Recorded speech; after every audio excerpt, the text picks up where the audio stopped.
उहाँले त्यो आफ्नो भनाइलाई सच्याउनुपर्छ, त्यसलाई माफी माग्नुपर्छ भन्ने त्यो तपाईँको शब्द पनि प्रयोग नगरौँ।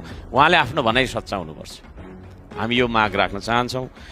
त्यो कुरा नसचिन्जेलसम्म हामी अन्य विषयमा प्रवेश गर्नु भनेको मिथ्या रहन्छ, किनभने देश रहनको लागि भूगोल चाहिन्छ होइन। देश भन्ने हाम्रो परिकल्पना र आफ्नो भावना मात्रै हुँदैन, भूगोल बिनाको देश हुँदैन।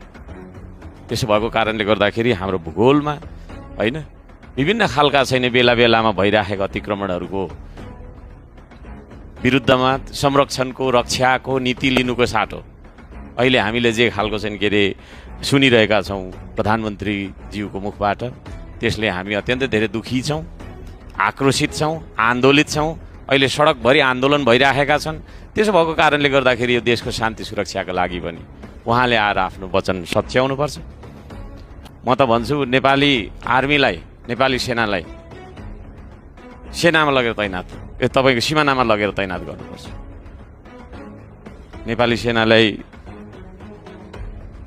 राख्नुपर्ने ठाउँ चाहिँ सिमानामा हो, तर अन्यत्रै प्रयोग भइराखेको कुरा छ। त्यसतर्फ पनि सरकारले तपाईँको चाहिँ के अरे ध्यान दिनुपर्छ।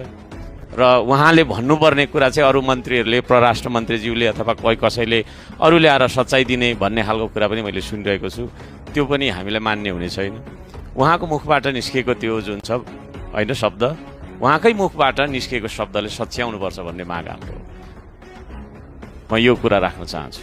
अरू देशकै प्रधानमन्त्रीले संसदको रोस्ट्रममा उभिएर जुन खालको अभिव्यक्ति दिनुभएको छ, त्यो अभिव्यक्ति अविलम्ब सच्याइनुपर्छ भनेर हाम्रो माग रहिआएको छ।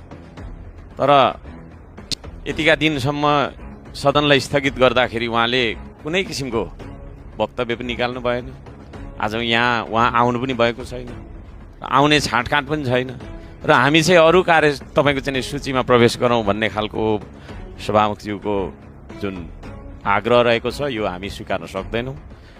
उहाँले यो सिमानाको बारेमा हाम्रो देशले छिमेकी मुलुकलाई कहाँनिर चाहिँ के अरे सिमाना अतिक्रमण गरे आएर छौँ हामीले भन्ने बारेमा चाहिँ उहाँले पुष्टि गरिदिनुपर्छ।